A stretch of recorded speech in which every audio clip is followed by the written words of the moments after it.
In the year 2 before Conquest, Aegon Targaryen, after completing his preparations, set sail from the shores of Dragonstone. After a short voyage across the narrow sea, he set foot upon the coast of Westeros.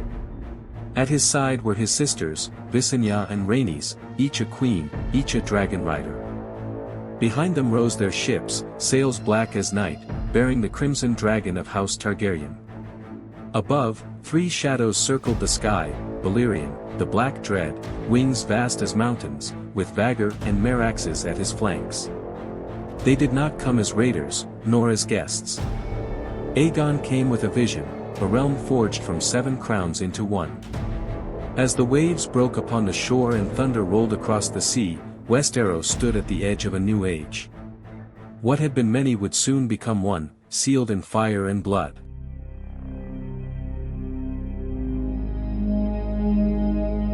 At first, the kings of Westeros mocked the Targaryens. What were 3 riders against the might of nations? But laughter turned to silence when the skies grew dark. From the clouds descended fire, Balerion, Vhagar, and Meraxes unleashed their fury upon assembled hosts. Shields melted like wax, knights in gleaming armor burned within their steel, and banners turned to ash. Entire armies, proud with centuries of heritage, crumbled in moments. Men who had never known fear threw down their swords and fled. For in the presence of dragons, valor meant nothing. Westeros had seen wars before, but never such devastation. The age of steel and stone was ending, the age of fire had come.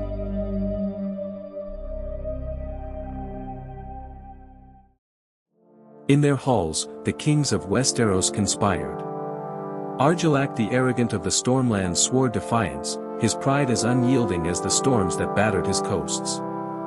Harrenhal of the Riverlands mocked the invaders, safe within his towering walls at Harrenhal. In the Reach, King Mern Gardner called his banners, while the Starks of the North, the Arryns of the Vale, and the Martells of Dorne watched in wary silence.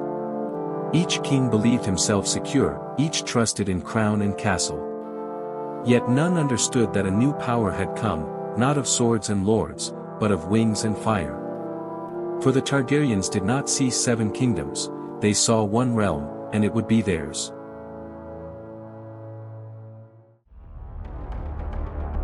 On the banks of the Blackwater Rush, Aegon faced Argilac the arrogant, last Storm King. His knights charged with banners streaming, their lances glittering in the sun. It was a sight of pride and courage, the might of Storm's End unleashed. Yet pride withers before flame. From the sky came Meraxes and Vhagar, fire pouring down upon the charge. Horses screamed, men burned, and shining armor became their tomb.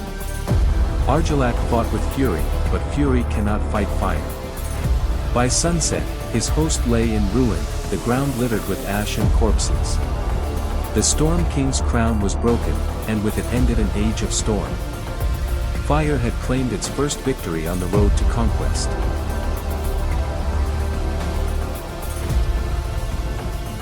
Harrenhal, the largest castle ever built, was said to be impregnable. Its towers of black stone rose higher than any walls in Westeros, thick enough to withstand siege and fire alike, or so Harrenhal believed. But pride is blind. Above his fortress descended Balerion the Black Dread, wings blotting out the moon.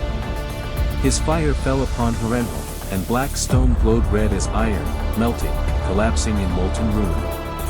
Towers crumbled, halls became tombs, and Harren himself burned alive within the castle he had built to defy eternity. That day proved a single truth: no wall could withstand dragonfire. Harrenhal became a ruin, and Harren's line died with him.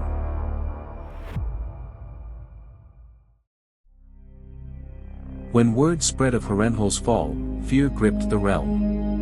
In Old Town, the High Septon anointed Aegon with the 7 oils, declaring him chosen by gods and men. In the Riverlands, lords bent the knee. Even the proud Lannisters of the Rock, with gold enough to buy kingdoms, laid down their swords. Across Westeros, crowns were set aside, and kings were undone. Some yielded from fear, others from wisdom, but all yielded in the end. The world of many kings was crumbling, and in its place rose the dominion of one house, one throne, one dragon lord.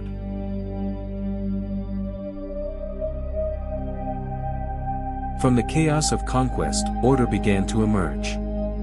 The 7 crowns of Westeros were gathered into one realm, the crimson dragon of Targaryen flying above them all.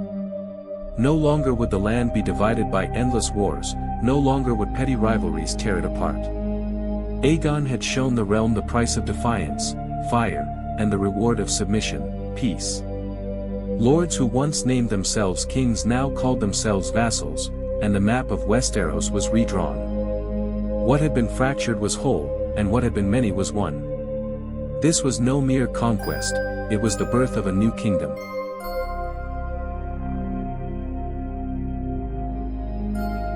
After his victories, Aegon ordered the swords of all those who had opposed him to be gathered, thousands of blades, surrendered in fear or torn from the hands of fallen foes. These were carried to Dragonstone and piled high. Then came Balerion the Black Dread, unleashing torrents of flame hotter than any forge. The steel glowed, melted, and ran like rivers of fire. Blacksmiths toiled day and night, hammering the molten remains into a singular form. Sparks filled the air, flames licked the sky, and from the chaos rose a throne of jagged iron. It was not built for comfort, nor for beauty, but for power. Each twisted blade was a reminder that kingship came with pain, and that rebellion would be answered with fire. Thus the Iron Throne was born, forged in the shadow of conquest.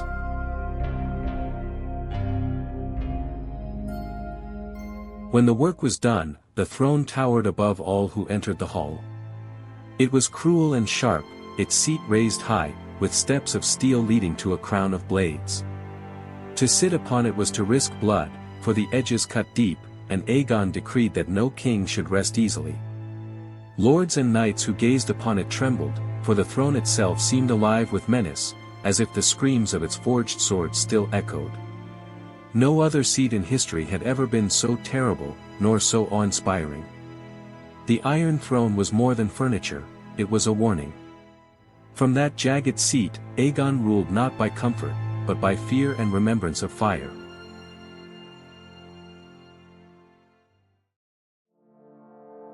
After conquest came coronation. In Old Town, before the great starry September, the High Septon anointed Aegon with the 7 oils, blessing him in the sight of gods and men. From that moment, he was not merely conqueror, but king of the Undulls, the Rhoynar, and the First Men. Beside him stood his sisters, Visenya and Rhaenys, both queens in their own right, both riders of flame. This was no simple crowning, it was the sealing of a dynasty. The 7 kingdoms, once fractured and divided, now bowed before a single ruler.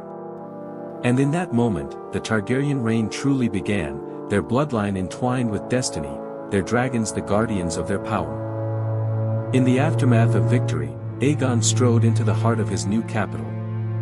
Clad in black and crimson, his sword Blackfire at his side, he walked not as a conqueror, but as a king. Behind him came his sisters, Visenya and Rhaenys, each a queen, each a rider of flame. The people looked on in awe, some with fear, others with hope, for all knew the world had changed. In Aegon's silent gaze was the weight of destiny fulfilled. He did not seek to rule as one among many, but as the one above all. And from this day forth, his word would shape kingdoms and crowns alike.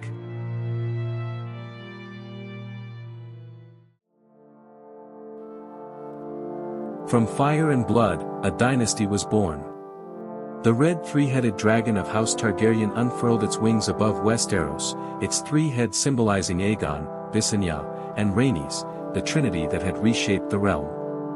The Iron Throne, cruel and eternal, became the seat of their legacy. Centuries would pass, kings would rise and fall, but the Targaryen name would endure, binding the fate of Westeros to the will of dragons. The age of many kings was gone, and in its place stood one dynasty, forged in flame. Thus began the era of Targaryen rule, the Age of Dragons, an age that would shape the destiny of the realm for generations to come.